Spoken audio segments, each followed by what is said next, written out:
دوستو رواں سال دنیا بھر سے کورونا وائرس سے محفوظ افراد ہی حج بیت اللہ کر سکیں گے۔ عازمین کے پاس ہیلتھ سرٹیفکیٹ ہونا ضروری ہوگا، جبکہ ان کو کورونا ٹیسٹ کرانا بھی لازمی ہوگا۔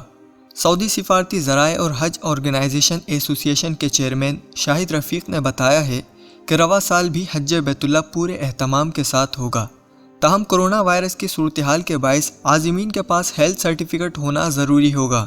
طیارے میں سوار ہونے سے پہلے اور سعودی عرب پہنچنے پر دونوں جگہوں پر عازمین کے کورونا کے ٹیسٹ کیے جائیں گے۔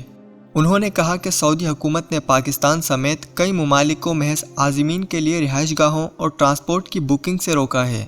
عازمین کو حفاظتی تدابیر کے مد نظر معمول سے ہٹ کر رہائش گاہوں اور ٹرانسپورٹ کی سہولت دی جائے گی۔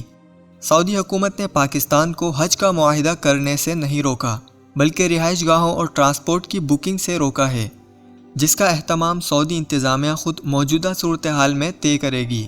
شاہد رفیق نے واضح کیا ہے کہ سعودی حکومت نے پاکستان کو حج معاہدہ کرنے سے نہیں روکا، صرف رہائش گاہوں اور ٹرانسپورٹ کے معاہدوں سے منع کیا ہے۔ واضح ہے کہ کچھ دنوں پہلے خبر آئی تھی کہ سعودی حکومت نے پاکستان کو حج معاہدے سے روک دیا ہے، اور وزارت مذہبی امور نے سعودی حکومت کی اطلاع کے بعد حج پر کام روک دیا تھا۔ مگر اب نئی اطلاعات کے مطابق سعودی حکومت نے پاکستان کو حج معاہدہ کرنے سے نہیں روکا، بلکہ رہائش گاہوں اور ٹرانسپورٹ کی بکنگ سے روکا ہے، جس کا اہتمام سعودی انتظامیہ خود موجودہ صورتحال میں طے کرے گی۔